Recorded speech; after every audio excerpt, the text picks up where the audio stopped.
Well, I think that that is the thinking of the leaders that were there, that it's time to get off the sidelines, move into the process, and express support for the candidate that is most conservative. And what happened here this weekend is that the campaigns had surrogates that came and spoke on behalf of the candidates, and then there was discussion, and then a series of balloting.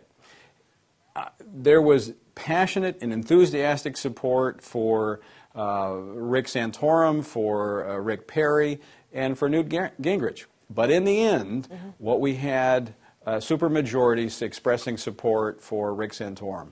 So was it a case of the surrogates, the supporters of these candidates, it really boiled down to who made the best argument for their candidate, and that's how they were able to influence the vote? Or did people already have their minds made up even before the surrogates walked in the room?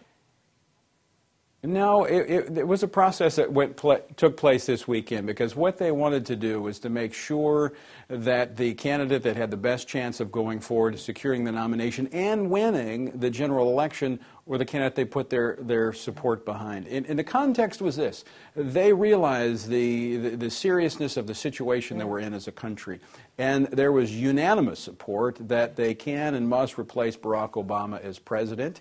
And I think there would be support for any of the three, of Rick Perry or Rick Santorum or Newt Gingrich, but the expression of a supermajority there was that they wanted to back Rick Santorum. So I expect in the days following from this event that you will see individuals and organizations begin to show that support publicly. Were there certain issues that were being measured, certain criteria that was really important for this group collectively to judge any of these candidates on? You know, it's an interesting question, because there was a discussion not just about social issues, but there was a discussion about economic issues, about the free market system, and it was not a focus on the negative of what are not right about candidates. In fact, there was very little, if any, discussion about Mitt Romney. Rather, the discussion was on the future and what America needs to become great again, and to restore the family, to restore fiscal responsibility and a strong presence internationally.